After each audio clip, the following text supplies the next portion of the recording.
सत श्री अकाल बेटा जी। आज हम किरचॉफ वोल्टेज लॉ का पार्ट 2 स्टार्ट कर रहे हैं। इस वीडियो में हम देखेंगे कि इस लॉ को सीखने से फ़ायदा क्या हुआ। तो सबसे पहले हम एक छोटे छोटे एग्जांपल ले लेते हैं। हमें ये सर्किट सॉल्व करने आते हैं और हम ये देखते हैं कि किरचॉफ लॉ से भी क्या इसको सॉल्व किया जा सकता है, और अगर किया जा सकता है तो कैसे। इस वीडियो का ऑब्जेक्टिव ये है कि हमारा कन्वेंशन जो है वो दिमाग में बैठ जाए। पॉजिटिव नेगेटिव कब लेना है, वोल्टेजेस को किस तरह से लेना है, लूप के अकॉर्डिंग कैसे चलना है, वो दिमाग में बैठ जाए। तो अगर हमें ये क्वेश्चन दिया जाता, देखिए यहाँ पर सर्किट है 10 वोल्ट का, करंट यहाँ से यहाँ जा रहा है, इस तरह से जा रहा है, और हमें ये पूछा गया है कि वोल्टेज ड्रॉप बता दीजिए, हर एक के अक्रॉस कितना होगा, करंट कितना जा रहा है ये बता दीजिए। तो हम पहले कन्वेंशनल तरीके से कैसे करते थे, सबसे पहले हम इसकी इक्विवेलेंट रेजिस्टेंस निकाल लेंगे। ये सीरीज़ में है तो तीनों ऐड हो जाएंगे। तो हम एक यहाँ पे डायग्राम बना लेते थे और ऐड होके क्या हो जाएगा सीरीज़ में 5 3 8 और 2 10 ओम का इक्विवेलेंट रेजिस्टेंस जो है वो बन जाएगा। यानी कि ये तीनों इक्विवेलेंट किसके हैं, बराबर किसके हैं, 10 ओम के। अब यहाँ पर ये 10 वोल्ट है बैटरी, तो हम यहाँ पर फॉर्मूला लगा देते थे, फिर V is equal to I R, ये इक्वलेंट रेजिस्टेंस है। करंट कितना निकलेगा, वो निकलेगा V बाय आर, यानी कि आर को इस तरफ ले जाएंगे तो यहाँ पर निकल जाएगा 10/10 कितना हो जाएगा, ये हो जाएगा 1 एम्पेयर। तो हमने करंट निकाल लिया। ठीक है, तो यहाँ हमें पता लग जाता है। हम सर्किट पे वापस आते हैं कि जो बैटरी से निकलने वाला करंट है वो तो इक्विवेलेंट के हिसाब से निकलेगा, तो 1 एम्पेयर का निकलेगा। तो बता सकते हैं कितना वोल्टेज ड्रॉप यहाँ होगा, आई आर कितना होगा, यहाँ पे आई कितना है ए, आर कितना है 2, तो यहाँ 2 वोल्ट ड्रॉप होगा, यहाँ 3 वोल्ट ड्रॉप होगा, और यहाँ 5 वोल्ट ड्रॉप होगा। देखिए जितना दिया गया 10 वोल्ट, और टोटल जितना कंज्यूम हुआ, तो यहाँ हो गया 3, यहाँ हो गया 5, टोटल हमेशा इक्वल ही रहेगा। यानी कि अगर हम अलजेब्राइक सम लें तो 0 आएगा। तो इस तरह से हम सॉल्व करते थे। तो क्या, लेट्स नाउ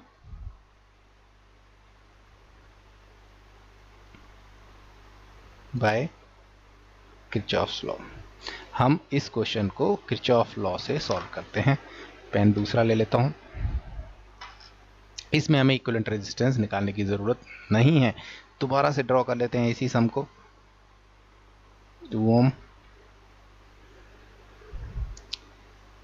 3 ओम का रजिस्टर है, 5 ओम का रजिस्टर है, और यहाँ पर मैंने बना दिया 10 वोल्ट का बैटरी, 10 वोल्ट्स का। अब यहाँ पर कुछ करंट जा रहा होगा, मान लिया इसको I1, क्योंकि अब हम इस तरीके से नहीं चले कन्वेंशनल से, हमें पता ही नहीं है करंट। किरचॉफ में हमने एक मान लिया करंट I1 जा रहा है। अब एक लूप हमें डिसाइड करनी होगी, तो चलिए इस डायरेक्शन में मान लेते हैं। हमने पहले पिछले वीडियो में देखा कि डायरेक्शन मैटर नहीं करती, अगर आप इस तरफ भी लूप लेंगे तब भी आपके जो है वो सही आंसर ही आएगा, तो उसमें घबराना नहीं है। हम ज़्यादातर इस तरह मान लेते हैं क्योंकि हम क्लॉकवाइज चलना चाहते हैं। अच्छा, इस लूप का नाम देना हो तो कैसे दे सकते हैं, सपोज करो तो इनके एंड्स ऐसे लिख देते हैं ABCD, और इस लूप का नाम क्या हो जाएगा, लूप ABCD। क्या लूप कंप्लीट हो गई, नहीं, देखिए कहाँ तक आया ABCD, तो दोबारा से A बोलेंगे तब जाकर लूप बनेगा। तो हम बोलेंगे क्या, कौन सी लूप है हमारी डायरेक्शन की, ABCDA। अगर आपने उल्टी डायरेक्शन ली होती तो हमें क्या बोलना चाहिए था, अगर इस तरफ होता तो बोलते CBADC, ये लूप हम बोल सकते हैं उसको। बट फिलहाल हमने लिया है ABCDA इस लूप में, क्योंकि ये क्लोज सर्किट है। देखिए तो हमारा किरचॉफ्स वोल्टेज लॉ लगेगा। तो हमें देखते जाना है कि हम जिस डायरेक्शन में जा रहे हैं, पॉजिटिव कौन सी है, नेगेटिव, ये देखिए यहाँ से जा रहे हैं। इस लूप का मतलब क्या है कि इस तरफ से हमें सर्किट में ट्रैवल करना है, यहाँ से यहाँ। तो यहाँ पॉजिटिव की तरफ जा रहे हैं, तो ये तो मेरा 10 आ जाएगा।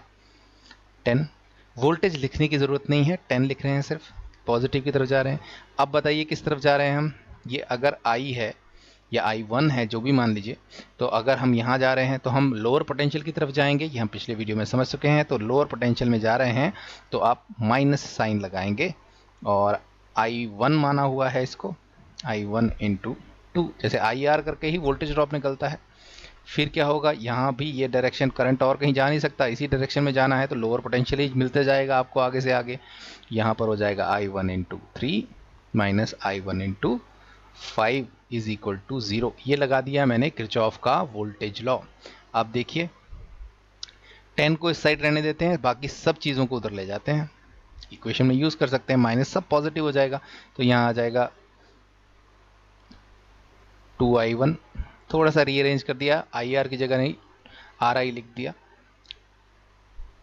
प्लस 3i1 प्लस 5i1, ये इसकी इक्वल हो जाएगा। ये सब i1 ही है तो टोटल हो कितना हो जाएगा 10i1 इज इक्वल टू 10। 10 से 10 कट जाएगा तो i1 कितना आ जाएगा, मैं बोल सकता हूँ i1 is equal to 1 ampere. कितना फटाफट हमने निकाल लिया, कोई इक्विवेलेंट रेजिस्टर निकालने की ज़रूरत नहीं पड़ी। अब देखिए यहाँ पर i1 हमने निकाल लिया है 1 एम्पेयर, तो यहाँ बताइए वोल्टेज ड्रॉप कितना होगा, यहाँ वोल्टेज ड्रॉप कितना होगा, आई आर होता है तो यहाँ पर कितना हो जाएगा 2 वोल्ट का, यहाँ पर कितना हो जाएगा 3 वोल्ट का, और यहाँ पर कितना हो जाएगा 5 वोल्ट का। यानी कि जितना दिया गया वोल्टेज गेन उतना ही कंज्यूम हो गया है। कितनी आसानी से किरचॉफ ने हमारा ये क्वेश्चन सॉल्व कर दिया, सिर्फ एक इक्वेशन दे दी, कोई डायग्राम नहीं बनाया, यहीं पर हमें यहीं हमें आंसर मिल गया कि करंट क्या होगा। चलिए अब एक पैरेलल सर्किट भी कर लेते हैं। अब ये क्वेश्चन भी हमने किया हुआ है पहले देख लेते हैं हम पहले कैसे सॉल्व करते थे। ये दोनों पैरेलल में हैं तो इसके हम इक्विवेलेंट रेजिस्टेंस निकाल लेते थे। किस तरह से निकालते हैं, अगर पैरेलल में हो तो जो इक्विवेलेंट रेजिस्टेंस आएगी 1/R इक्विवेलेंट वो होगी 1/4 प्लस 1/4 यानी कि 2/4 और हो जाएगी 1/2। तो R इक्विवेलेंट किसके इक्वल आ जाएगी 2 ओम के। या शॉर्टकट से कैसे कर सकते हैं, दोनों को मल्टीप्लाई कीजिए 16 और दोनों को ऐड कर दीजिए 8। ये तभी लगाएंगे जब दो रेजिस्टेंस हमारी होंगी, और ये कितना निकल जाएगा 2 ओम। तो ऐसे भी निकाल सकते थे, अगर हमें फॉर्मूले से दिखाना है करके तो इस तरह से हम दिखा सकते हैं। हम ऐसे कर देते थे तो इक्विवेलेंट रेजिस्टेंस निकल आया 2 ओम का, और बैटरी जो है वो 12 वोल्ट की है, तो हमारा करंट कितना हो जाएगा, वो होता है V/R यानी कि 12/2 कितना हो जाएगा 6 एम्पेयर। यानी कि बैटरी से निकलने वाला करंट था 6 एम्पेयर का, ये पता लग गया, वापस आके यहाँ हमने लिख दिया।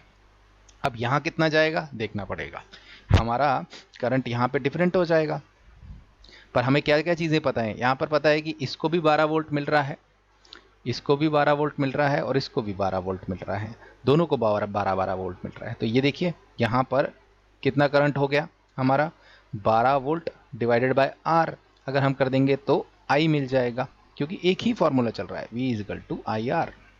तो हमारा V कितना मिल रहा है इसके अक्रॉस, वो है 12 वोल्ट का, और करंट कितना है पता नहीं, बट आर पता है 4, तो 12/4 कितना होता है 3 एम्पेयर। अब बताइए किरचॉफ का करंट लॉ यहाँ बताइए, अगर 6 एम्पेयर चला था 3 एम्पेयर यहाँ चले गया तो यहाँ कितना होगा 3 एम्पेयर ही होगा। किरचॉफ करंट लॉ सेम होगा, जितना जंक्शन पे आ रहा है उतना ही जंक्शन से जाएगा। तो देखिए कैसे किरचॉफ लॉ भी हेल्प कर रहा है सिंपल चीज़ों को, नहीं तो हम क्या करते दोबारा से कैलकुलेट करते, इस जगह भी ज़रूरत ही नहीं। जब एक निकल गया यहाँ पर तो ये करंट कितना होगा, जितना इसमें से ये बाकी रहेगा वही करंट तो यहाँ जाएगा, तो 3 एम्पेयर चले गया तो 3 एम्पेयर यहाँ जाएगा। तो इस तरह से हम कैलकुलेट कर सकते हैं। हमने क्या क्या कैलकुलेट कर लिया कि करंट कितने कितने गए हर एक ब्रांच में। अब हम करते हैं इसको, now we solve it with Kirchhoff law. हम किरचॉफ वोल्टेज लॉ से इसे सॉल्व करते हैं। तो ये दोबारा से ड्रॉ कर लेते हैं थोड़ा सा क्लियरली। ये देखिए ऐसे बना लिया इसको,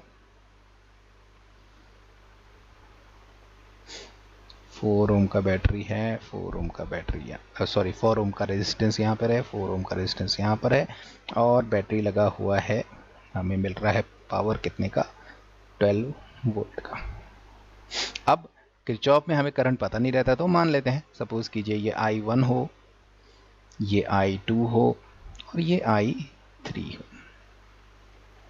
ठीक है मान लिया, क्योंकि अब हम इक्विवेलेंट रेजिस्टेंस नहीं निकालेंगे, वो मेथड नहीं करेंगे, किरचॉफ का वोल्टेज लॉ लगा के सॉल्व कर देंगे। क्या आपको यहाँ क्लोज लूप्स दिख रही हैं, यस 2 दिख रही हैं, देखिए एक ये लूप है और एक ये लूप है।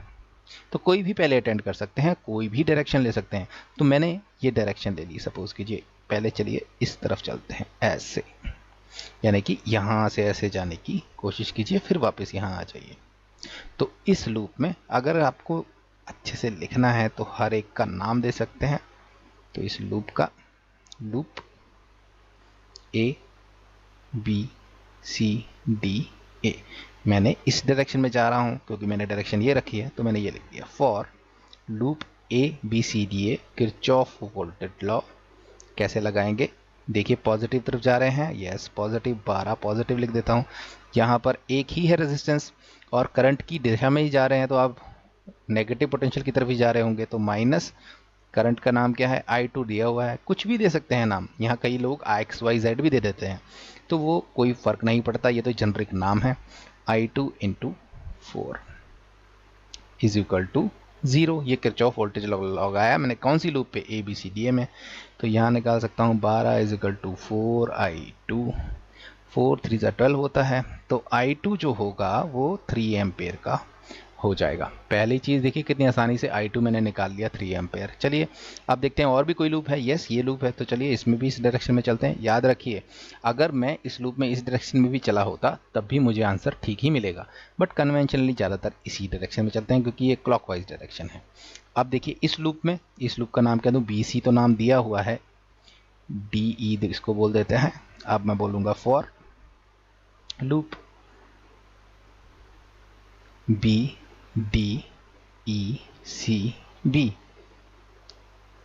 अकॉर्डिंग टू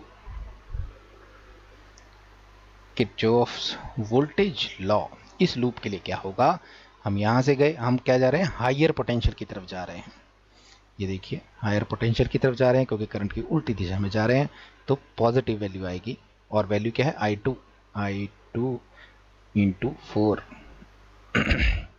अब यहाँ पर क्या होगा, देखो यहाँ पर इस तरफ तो करंट इस तरफ जा रहा है ना, I3 ये इस तरफ जा रहा है, तो हमारी जो लूप की डायरेक्शन है वो करंट की दिशा में ही है, यानी कि आप लोअर पोटेंशियल में जा रहे होंगे, तो ये minus I3 into 4 is equal to 0। अब इसको दूसरी तरफ ले जाते हैं, इसको थोड़ा सा रीअरेंज कर दें, 4I2 बोल दें इसको, इज इक्वल टू 4I3, ये हो गया। अब 4 से 4 कट जाएगा, तो ये क्या बता रहा है, I2 जितना होगा उतना ही I3 होगा। अरे I2 तो हम पहले निकाल चुके हैं, तो I3 भी कितना हो जाएगा, यानी कि I2 is equal to I3 है, और I2 हम पहले निकाल चुके हैं, 3 एम्पेयर है। क्या हमें और I1 निकालने की ज़रूरत रहेगी, अब तो किरचॉफ का करंट लॉ ही लगा दीजिए। 3 एम्पेयर ये निकल आया, 3 एम्पेयर ये निकल आया, 3 एम्पेयर ये निकल आया, तो बताइए ये कितना होगा, ये 6 एम्पेयर होगा।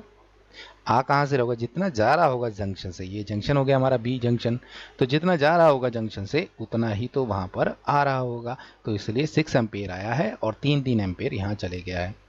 ऑल्सो यहाँ लिख सकता हूँ, also from Kirchhoff's current law at junction B I1 is equal to I2 plus I3, या I1 minus I2 minus I3 is equal to 0, किसी तरह से भी ले लीजिए। तो हम यहाँ बोल सकते हैं I1 क्या हो जाएगा, 3 एम्पेयर प्लस 3 एम्पेयर कितना हो जाएगा, 6 एम्पेयर। तो देखिए बिना हम कोई भी इक्विवेलेंट रेजिस्टेंस निकाले बिना, 1/4 के चक्कर में पड़े बिना, रिवर्स करने के चक्कर के बिना, हमने सिर्फ इक्वेशंस में सॉल्यूशन दे दिया और सारे करंट्स पता कर लिए। इसलिए हम इस तरह से किरचॉफ वोल्टेज लॉ को लगा सकते हैं। बट यस ये बहुत ही सिंपल क्वेश्चंस हैं जो हमने किए, बट इसमें हमें ऐसे क्वेश्चंस करने में क्या है कि जो हमने ऑलरेडी क्वेश्चंस किए हैं उनके हिसाब से हम वेरीफाई भी कर पाते हैं कि हमारा आंसर ठीक है, और हमारी कन्वेंशंस जो हैं, जिस डायरेक्शन में जाना है, जैसे लूप लगाना है, पॉजिटिव किसको मानना है, नेगेटिव किसको मानना है, वो दिमाग में बैठ जाएगा। तो इसकी प्रैक्टिस कर लीजिए, खुद से एक सर्किट बना लीजिए, का पहले पुराने तरीके से कीजिए, फिर देखिए नया तरीके से वो चीज़ आ रही है कि नहीं। एक हिंट दे सकता हूँ यहाँ पर, आपको हेल्प हो जाए। अगर आप ये I1 I2 I3 में कंफ्यूज हो रहे हैं तो I1 की जगह इसको X मान लीजिए, इसको Y मान लीजिए, इसको Z मान लीजिए, तो एक इक्वेशंस बन जाती हैं जो XYZ पे हम ज़्यादा सॉल्व करते थे, तो और ईजी हो जाएगा, देखने में आसान लगेगा। बाकी ये भी ईजी मेथड ही है। Thank you.